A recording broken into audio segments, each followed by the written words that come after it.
Buenas noches, amigos, amigas.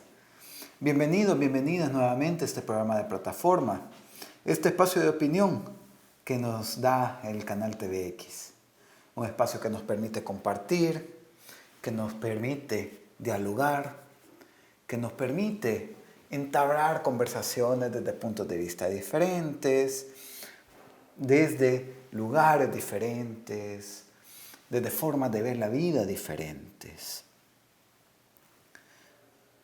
Pero convencidos y convencidas, eso sí, sumamente importante, que toda esta diferencia que podamos tener no nos convierte en ninguna circunstancia en enemigos o enemigas, sino que es precisamente esa diferencia y esa diversidad lo que nos permite ir juntando cada quien pedacitos de interpretaciones de la realidad que nos van construyendo y que nos van alimentando a cada uno y a cada una con las experiencias de cada quien, con las opiniones de cada quien, con las diferencias que podamos tener.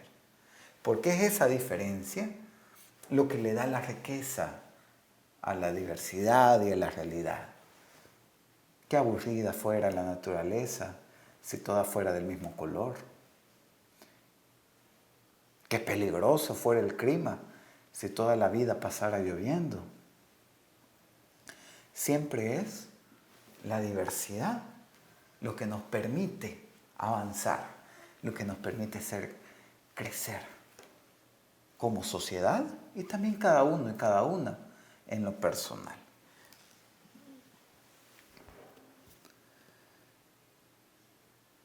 Quiero darle un enorme saludo, un gran abrazo a quienes han estado viendo el programa y han estado participando en los comentarios. A Marcial Valencia, a Carlos Escobar, Franklin Sorto, a Juan Ortiz, a Norma Boiles, que independientemente de los comentarios que hace, ahí están. Y lo que siempre hemos dicho, comentemos siempre desde el respeto y desde la capacidad de aportar. ¿Ve?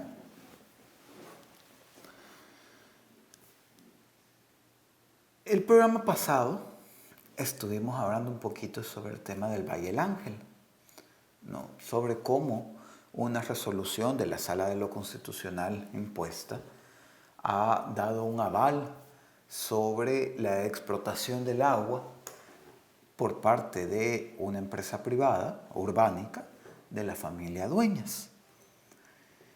Y cómo esa resolución puede abrir la puerta a la privatización del agua, ¿no? Porque lo que dice esa resolución es que si el terreno es privado, lo que está en el subsuelo no es de uso público. Y por lo tanto, si no es de uso público, las concesiones se pueden hacer de manera bilateral, como en ese caso anda con los dueños, y no tendría que pasar por todo el proceso de concesión que debería de haber pasado a través de la Asamblea Legislativa. Y eso es bien preocupante, ¿no? Porque como digo, abre la puerta a la privatización del agua, pero además permite abrir la puerta a otro montón de vulneraciones en los territorios, de despojo hacia las comunidades y de contaminación que no solo se ve reflejada en los alrededores de cada una de estas regiones, sino que tienen un impacto enorme en todo el país. Este fin de semana tuve la gran oportunidad de estar compartiendo a través de la facilitación de un taller con juventudes del oriente del país y me vengo con dos cosas. Un saludo, por cierto, si los jóvenes y las jóvenes que estuvieron ahí ven el programa, un gran abrazo. Gracias por todo el proceso de aprendizaje que tuvimos. Y nada, eso, vengo por un lado inspirado porque se ve en las juventudes todo este proceso de de querer abrirse al diálogo, de entender al diálogo como uno de los principales mecanismos para la resolución de los conflictos. Hacíamos la reflexión en estos talleres, que también se las traigo aquí, que los conflictos no son necesariamente malos. Los conflictos nacen, como decimos siempre al inicio de este programa, de la diversidad. Si todos pensáramos igual, no hubieran conflictos. Los conflictos vienen cuando pensamos diferente. Por lo tanto, no es malo que existan conflictos. El tema es cómo se gestionan esos conflictos. ¿Qué maneras podemos usar para hablar de ese conflicto e intentar resolverlo? Y eso me traigo de inspiración que hay allá. Toda la voluntad que existe desde las juventudes para construir mecanismos de solución de conflictos basados en el diálogo, basados en el respeto, en la comunicación. Identificando, eso sí, cuando hay asimetrías de poder, cuando existen algunas de las partes en el conflicto que tienen más poder que otras, porque la sociedad es desigual y por lo tanto en conflictos sociales hay desigualdad en las partes. Y ese reconocimiento de asimetrías es bien importante que lo hagamos, porque entonces no ponemos en la misma balanza, en el mismo peso, por ejemplo en el Valle del Ángel, a los Dueñas, a la familia Dueñas, que ha logrado ese convenio con el gobierno, que las comunidades. En ese conflicto, las comunidades de Nejapa, Popa, Quesalte, que están circundando esa zona de Valle del Ángel, nos pesan lo mismo que la familia Dueñas, esos convenios que tienen con el gobierno. ¿Sí? Ahí hay una simetría de poder en las partes de negociación. Y por lo tanto los gobiernos deben de asumir su parte también. Y ahí se va viendo también de qué lado juegan los gobiernos. ¿No? Si la familia Dueñas y las comunidades, ¿a dónde va a favorecer el gobierno? Y bueno, por los convenios que se han aprobado y las resoluciones ahora que sale la Sala de lo Constitucional impuesta, pues ya sabemos un poco por dónde se decantan los intereses. Pero esa inspiración también que me ha dado estar compartiendo con estas juventudes del oriente del país, también viene acompañada con una preocupación. Porque también amamos como parte del conflicto y de la resolución de los conflictos comunitarios y territoriales que existen. Y es preocupante ir viendo cómo se van extendiendo ese mapeo de conflictos que existen en los territorios, en las comunidades. Y que son conflictos cada vez más generados por empresas privadas, por inversiones que se han atraído para generar condiciones de desarrollo en el país, pero que el impacto que tienen en las comunidades es de despojo de las tierras, de despojo de los recursos, de quitarle, limitar el agua a las comunidades, limitar el acceso a la tierra cultivable a las comunidades, limitar los accesos a las comunidades, a los espacios públicos.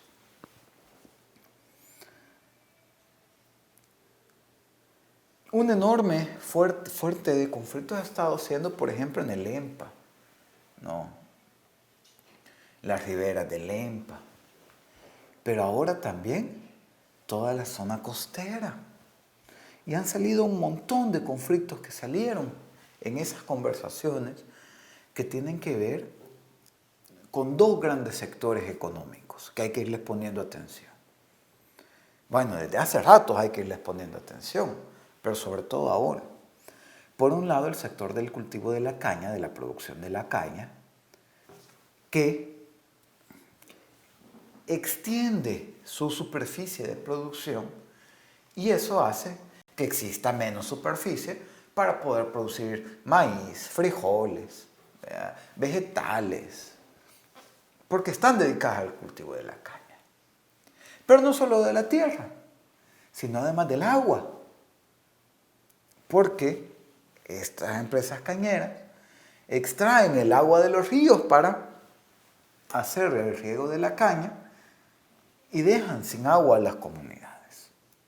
Y este es un problema no solo regional, es un problema nacional. Si nos vamos a ver en las estadísticas del Ministerio de Agricultura y Ganadería, hay una que hay sobre los registros de regantes, ¿no? Los permisos que son concedidos a regantes, y lo que nos podemos ver es que hay una empresa cañera, una empresa que tiene permisos autorizados de más de 9.000 litros por segundo, o sea, caudal de 9.000 litros por segundo para la utilización de agua para el riego de caña. 9.000 litros por segundo. Para que lo pongamos en perspectiva, el área metropolitana de San Salvador consume alrededor de 5.500, o por lo menos es lo que ANDA tiene disponible, porque la población consume más, pero lo que ANDA tiene disponible para el área metropolitana de San Salvador son alrededor de 5.500 litros por segundo. Significa que una empresa cañera tiene permisos de un mayor caudal que toda la población, el agua que tiene disponible ANDA para toda la población del área metropolitana de San Salvador. Claro, y tal vez las zonas urbanas no lo notamos. Notamos que no hay agua, que nos toca estar esperando que caiga el agua un rato en la madrugada, un rato a mediodía. Pero cuando vamos allá, cuando vamos a los territorios, cuando vamos a las comunidades, ahí vemos exactamente el problema. Vemos cómo se está desviando el cauce de los ríos para hacer ese proceso de riego. Y las comunidades de alrededor sin agua. Y otro gran conflicto tiene que ver con el uso de los agroquímicos. Cómo se utilizan de manera exagerada fertilizantes, pesticidas, abonos químicos para acelerar el proceso de crecimiento y maduración de la caña. Y que son agrotóxicos sumamente dañinos para la población. No es casual que en las zonas donde exista mayor producción de caña es donde más se reportan los casos de daño renal crónico, de enfermedades renales crónicas. Entonces son afectaciones que pasan por diferentes espectros de la vida. Y que la primera línea son las comunidades, son los territorios. Que luego en las zonas urbanas lo que se siente son falta del acceso a los servicios. Pero quienes están en primera línea resistiendo y siendo impactados directamente son las comunidades, son los territorios. Y un segundo elemento que vamos viendo, uno dijimos era la caña, y el otro, que se va identificando, es la extensión de megaproyectos, que también hay que irle bien. Megaproyectos, cuando hablamos de megaproyectos, estamos hablando de estos grandes programas de inversión urbanística, turística, de logística, ¿no? de plantas de fábricas, grandes mega inversiones, megaproyectos, que se están pensando y se están intentando posicionar en lugares donde las comunidades están y están generando conflictos socioambientales, territoriales, en esos territorios, en las comunidades. Donde ahora ya no solo está tocando resistir frente al impacto del cultivo de la caña, del monocultivo de la caña, sino que ahora también se les está sumando el impacto que está teniendo la planificación de megaproyectos en los alrededores de sus territorios e incluso a veces en sus territorios. Ya vemos, por ejemplo, los impactos que podría causar todo el proyecto de Ciudad Valle del Ángel, aquí cerca, en Nejapa, en estas comunidades, porque esa zona tiene al final de cuentas parte de territorio en Apopa, Nejapa, Quesaltepeque. Pero ese tipo de conflictos también se están generando, ¿verdad? Ya no solo en estas zonas urbanísticas habitan, sino que se están yendo también ahora a toda la parte de la zona costera,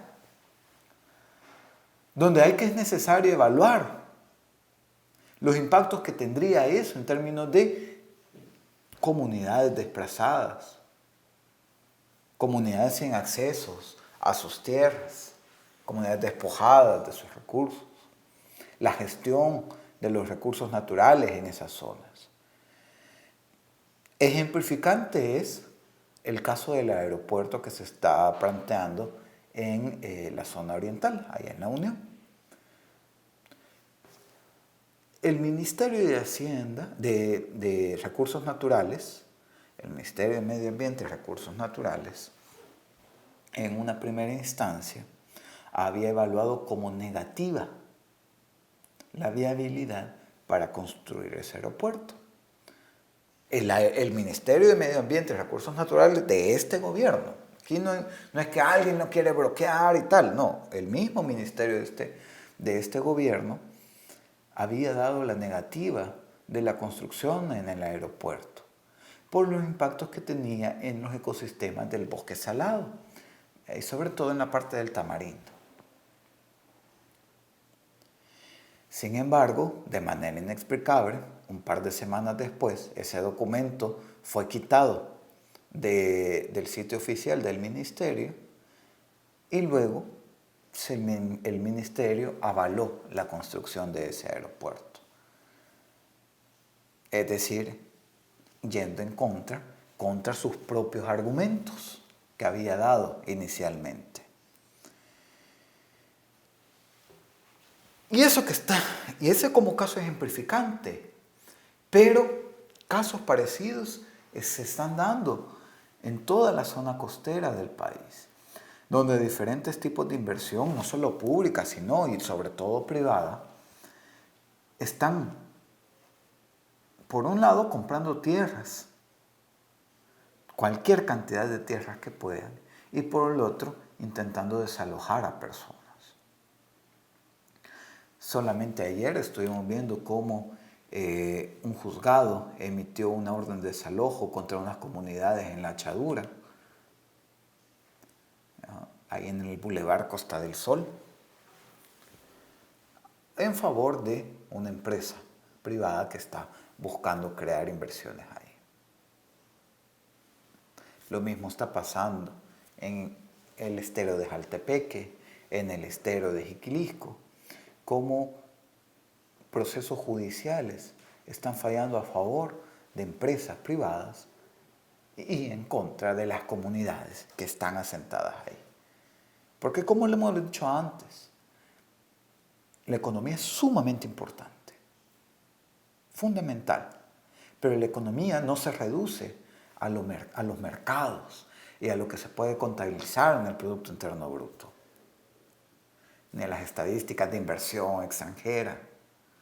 Eso tiene sentido siempre y cuando se traduzca en beneficios para la población. El crecimiento por crecimiento económico pues puede dar cifras bonitas para las redes sociales, pero no necesariamente se traduce en desarrollo para la población, para las comunidades, particularmente las comunidades que están más alejadas de las urbes y que son a quienes desde siempre se les vienen despojando de sus tierras, de sus identidades, de sus recursos, de sus derechos, para poner encima los intereses de la acumulación de capital y de la generación de ganancias para un pequeño grupo de personas en detrimento de los derechos de las comunidades. Por eso, nosotros y nosotras,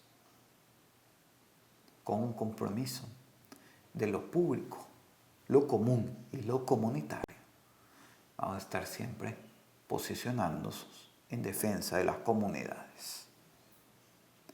Buenas noches, amigos, amigas. Un gran abrazo.